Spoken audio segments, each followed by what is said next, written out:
May we be reminded here of our highest aspirations and inspired to bring our gifts of love and service to the altar of humanity.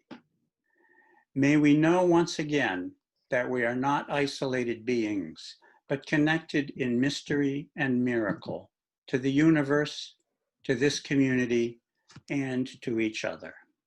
Hello, I'm Gretchen Daggett, and I'm here to light the chalice today. Life is a gift for which we are grateful. We gather in community to celebrate the glories and the mysteries of this great faith. And now I'd like to have you join us in sharing the covenant of our faith. Love is the spirit of this church, and service is its law.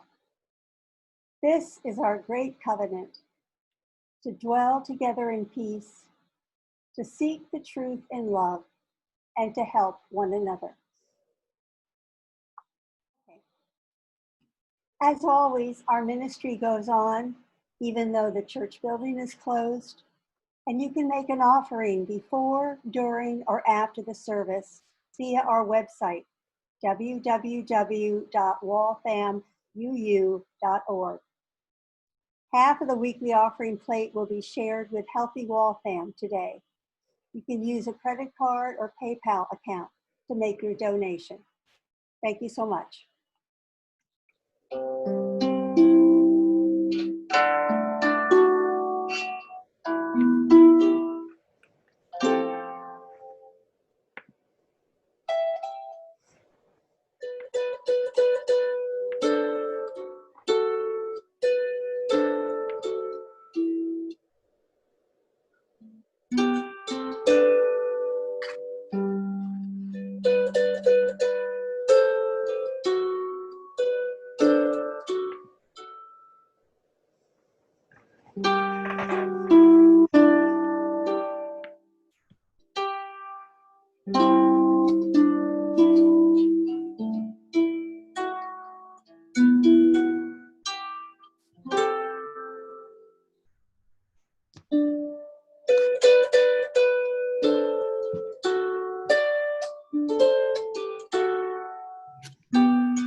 Okay, thank you, Bill. Now the meditation. Spirit of community in which we share and find strength and common purpose. We turn our minds and our hearts toward one another, seeking to bring into our circle of concern all who need our love and support. Those who are ill, those who are in pain, either in body or in spirit, those who have been wronged. I would like to offer a prayer for civil rights leader John Lewis. And for all of us, please feel free to type the names of those to be remembered into the chat.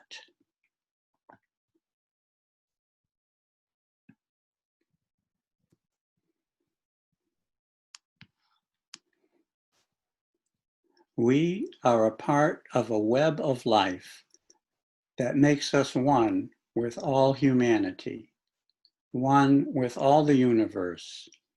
We are grateful for the miracle of consciousness that we share, the consciousness that gives us the power to remember, to love, to care. Now we'll have the musical response. Tricia and Tara will share a video of their original song, Try Again.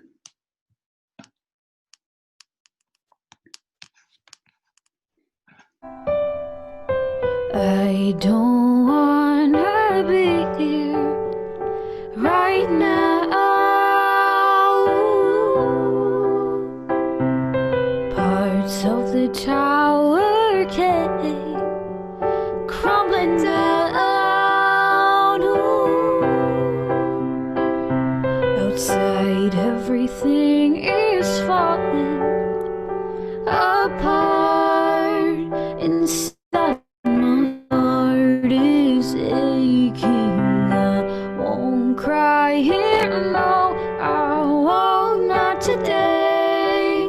'Cause I gotta say, if you fall down, then you've gotta pick yourself up off the ground. If you fall down, then you've gotta pick yourself up off the ground. So try again, try again, try again. Ooh. So try again, try again, try again. Ooh. Trying to figure out how to deal with it right now.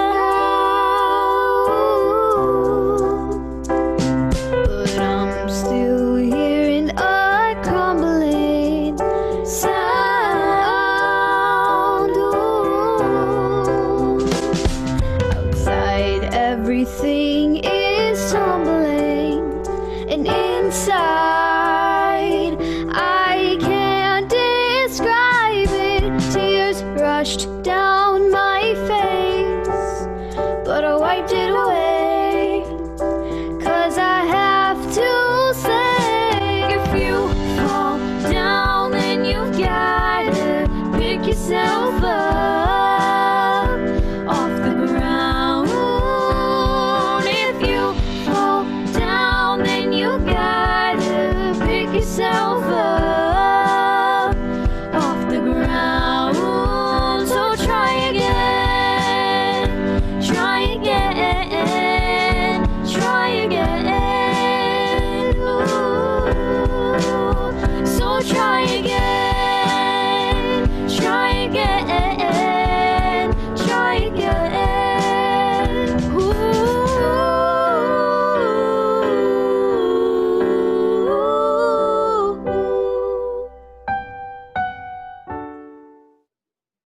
Wonderful, thank you. I'm Amy Eastwood, and I'll be reading some quotes about happiness from the Dalai Lama. My religion is very simple. My religion is kindness. Remember every day, think as you wake up. Today I'm fortunate to be alive. I have a precious human life. I am not going to waste it. I'm going to use all my energies to develop myself, to expand my heart out to others, to achieve enlightenment for the benefit of all beings. I'm going to have kind thoughts towards others. I'm not going to get angry or think badly about others. I'm going to benefit others as much as I can. Happiness comes from my own actions. Love and compassion are necessities, not luxuries. Without them, humanity cannot survive. If you want others to be happy, practice compassion. If you want to be happy, practice compassion. Choose to be optimistic. It feels better. Our prime purpose in this life is to help others. And if you can't help them, at least don't hurt them. If a problem is fixable, if a situation is such that you can do something about it, then there is no need to worry.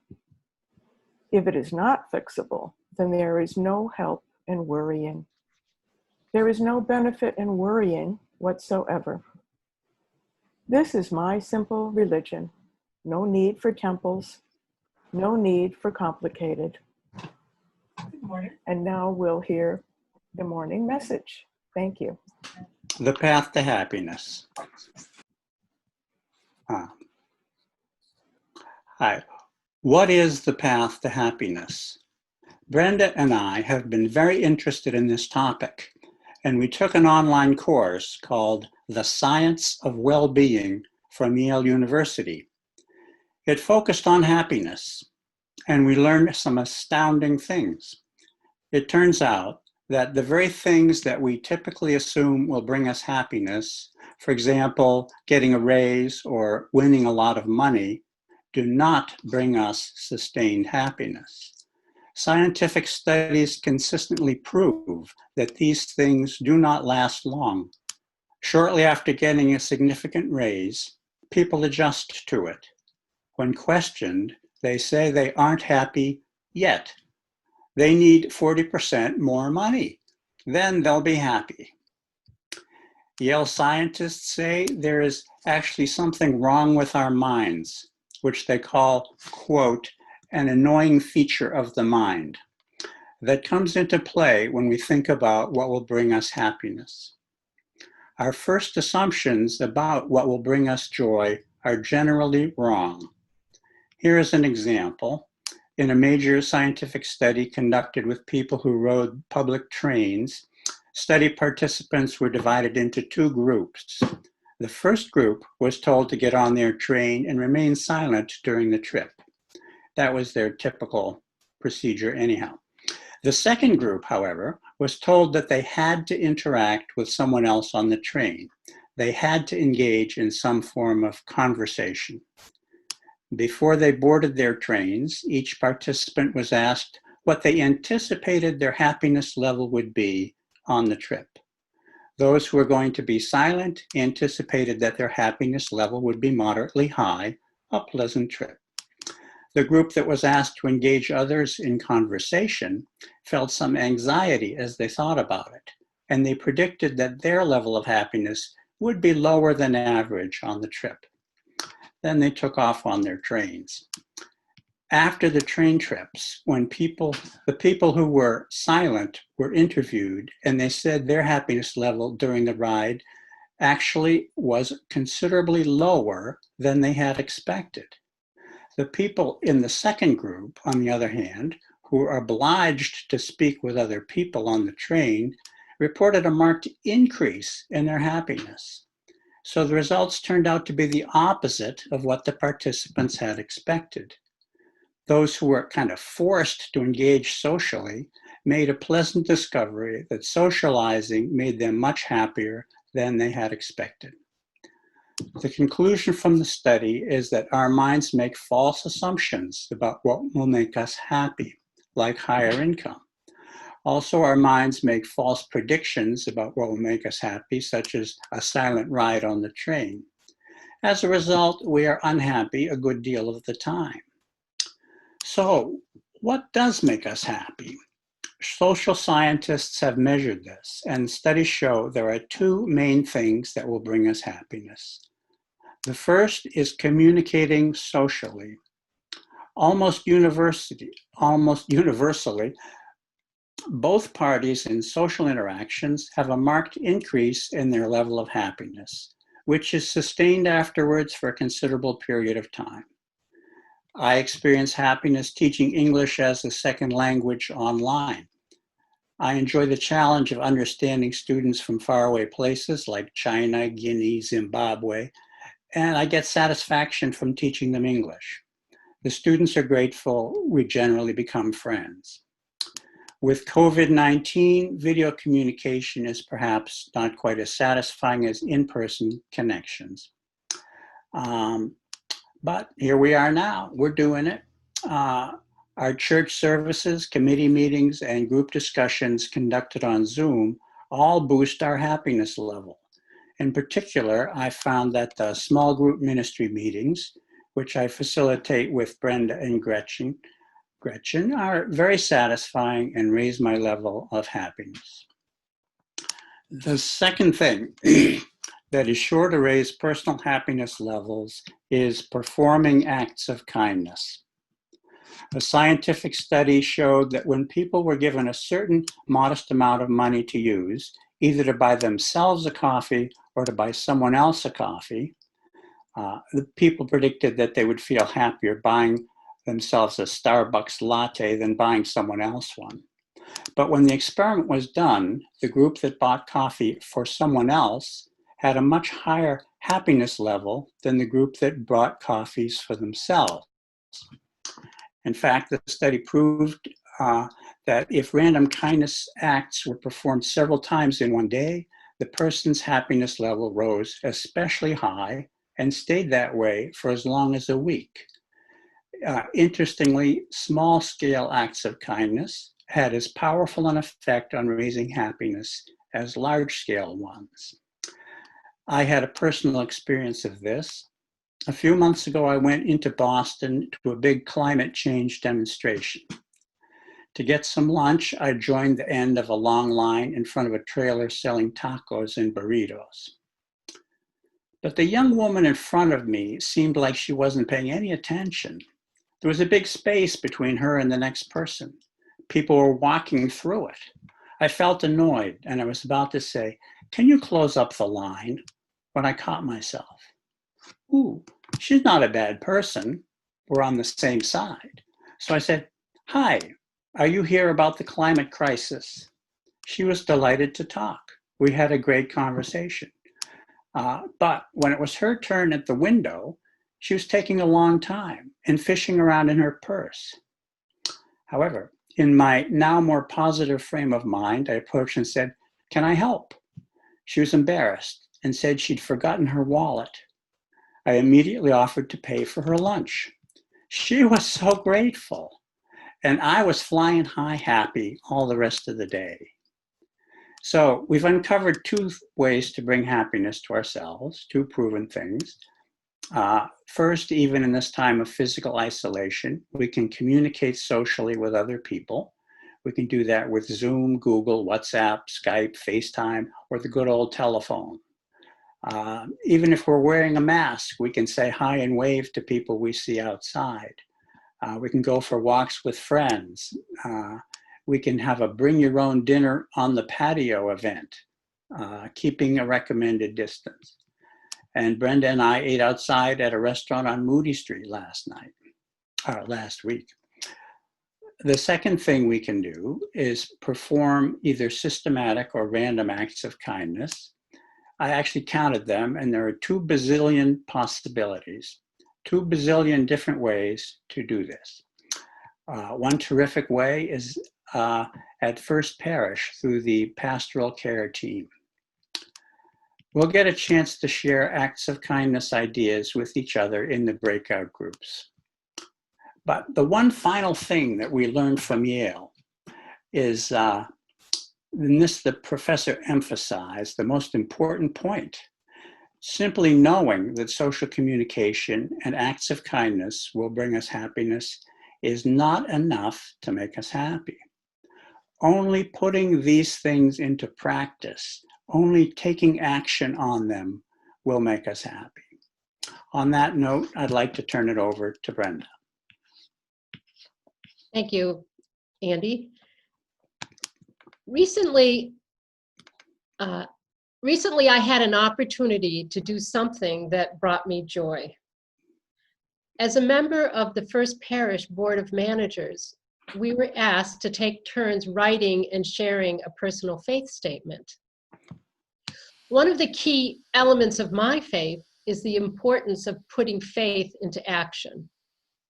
At the heart of my personal faith, I believe that God is love. Love is a healing force that does good in the world. We all need it. To me, loving others is a spiritual practice. always looking for the good in people, is a way to catch a glimpse of God. I believe that most people are doing their best and that accepting and forgiving ourselves when we make mistakes is a spiritual act. Also, at the core of my faith, befriending people and building community. It brings me joy to bring people together. Prior to coming to First Parish, I got to know many musicians in a warm and welcoming community of musicians, singers, songwriters, poets, and storytellers. I also had the delightful opportunity through open mics and house concerts that I hosted to encourage and help showcase amazing musicians, singers, and songwriters like Trisha and Tara, and even poets and storytellers. Finding First Parish in Waltham has been the most meaningful community of all. This is a place where I am expressing my own personal faith in community. I learned that a key element of my personal faith and my path to happiness is helping to build shared ministry, which is about ministering to one another in community. According to the Unitarian Universalist Association, quote, ministry is something shared by all who are part of a spiritual community, a way to put faith into action for the benefit and the wider community. Ministry is no longer an act provided only by those who are ordained or called to serve. Ministry happens embrace the belief that their good works, their volunteerism, their acts can help serve the mission and the vision of their congregation. Where formerly people may have thought of themselves as just a volunteer or one of the nameless group of people performing tasks, now more and more members in Universalist congregations understand that ministry is something shared by all who are part of the spiritual community. A way to put faith into action for the benefit of the church and the wider community, end quote. Over the past 5 months, our congregational life has included many ways in which members of First Parish have ministered to one another and discovered new ways of serving and being served. This has been an extraordinary time. On April 1st, our minister, Reverend Mark Fredette, went on sabbatical, and this perhaps compelled us to jump in heart first into shared ministry. Just before Reverend Mark left, we were faced with the challenge ministering to one another during a worldwide pandemic. We implemented a pastoral care team and small group ministry groups. These were important initiatives for us to stay connected, to get to know one another in a deeper way and strengthen our community. In May, social unrest skyrocketed as the world witnessed the murder of an unresisting Black man by the police in Minneapolis. Our social action activities became critical. We extended our annual meeting to include a meaningful dialogue with the majority of our congregation about putting up a Black Lives Matter banner at our church. There is a great need for acts of kindness and ways to be connected with one another. This is also a critical time for our country as we face an important election in less than 4 months. We have before us many challenges, including how to protect the minority vote, care for our planet, reclaim our democracy, and effectively care for all our people. Each one of us can put our faith into action by determining our personal participation. We want, but to be happy, we do need to take some form of action. Thank you.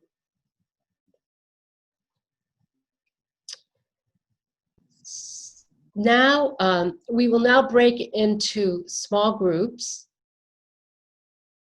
You may answer either of these questions, and they should appear on your screen shortly.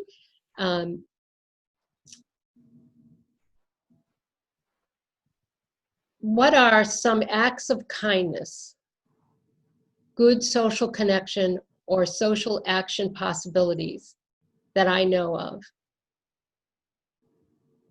What actions am I going to take?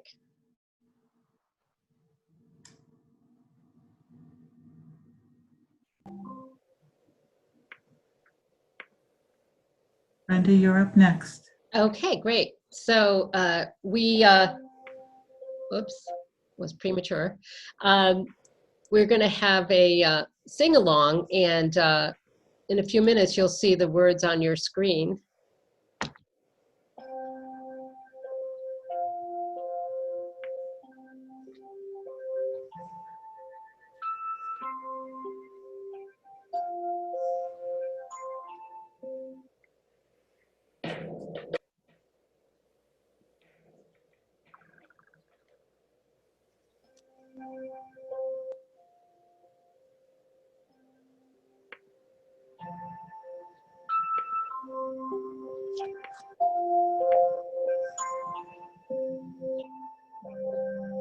May I be filled with loving kindness. May I be well. May I be peaceful and at ease. And may I be happy. May I be filled with loving kindness. May I be well. May I be peaceful and at ease. And may I be happy. May you be filled with loving kindness. May you be well. May you be peaceful and at ease. And may you be happy. May you be filled with loving kindness. May you be well. May you be peaceful and at ease. And may you be happy. May we be filled with loving kindness. May we be well. May we be peaceful and at ease. And may we be happy. May we be filled with loving kindness. May we be well. May we be peaceful and at ease. And may we be happy. I am filled with loving kindness. I am well. I am peaceful and at ease. And I am happy. I am filled with loving kindness. I am well. I am peaceful and at ease. I am happy. I am filled with loving kindness. I am well. I am peaceful and at ease. And I am happy. I am happy. I am happy.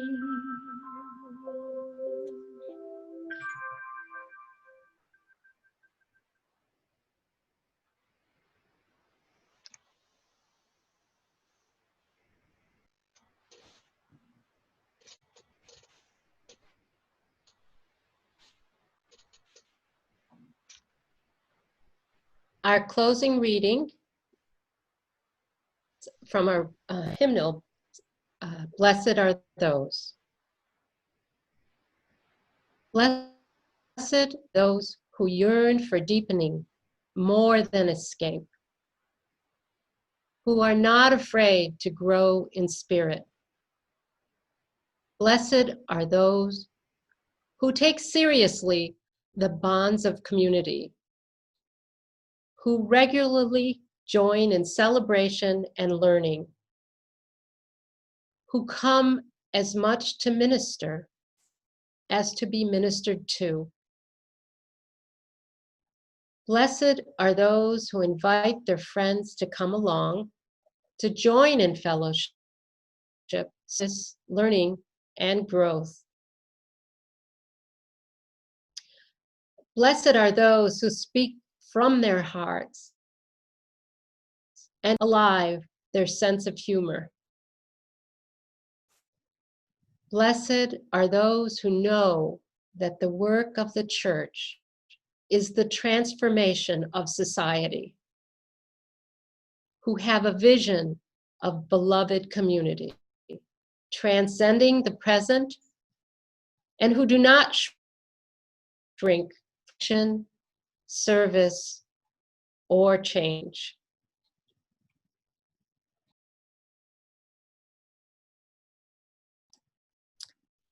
And now we have the postlude is a video by John Baptiste and Stay Human, his group.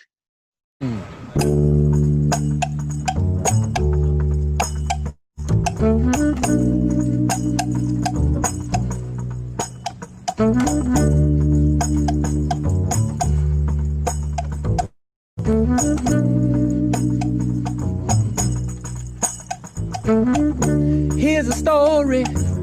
On such an early morning, we were yawning. Yeah, we were tired and hungry, and people staring. They said that we would make it instead of sharing. They came along to take it, so we started singing. And then the ground started shaking, so fascinating. How many people waiting? And when you're feeling lonely and you're down and out, just play this song. Just play this song.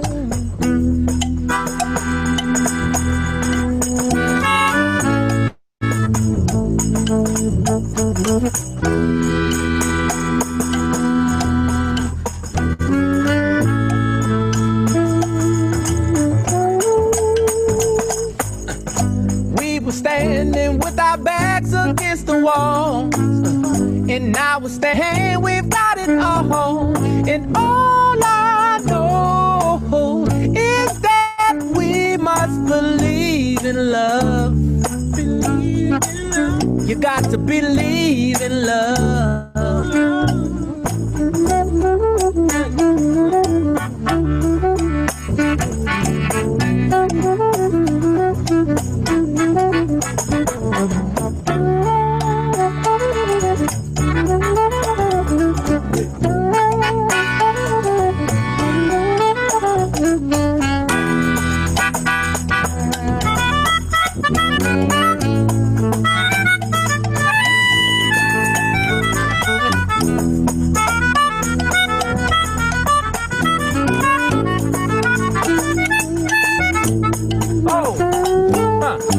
We were standing with our backs against the wall. Now we're standing hand in hand, we've got it all. And all I know is that we must believe in love. You got to believe in love. Do you believe in love? You got to believe in love. Oh, you gotta believe, baby. You gotta believe, baby. Oh, you gotta believe, baby. Do you hear what we're saying now? Woo! You gotta believe, baby.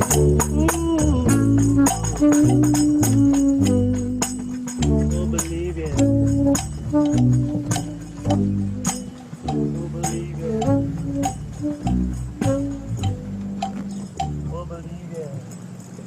I want to thank everyone for sticking it out with us during our technical difficulties, because it was well worth it.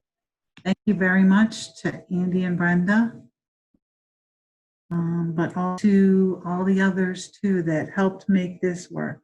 Bill Weber, Gretchen Daggett, and Amy Eastwood, and absolutely Devin was holding the fort too.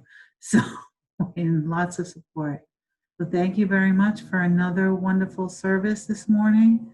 We will see you again next week, but we now are going to do a little bit of coffee hour again.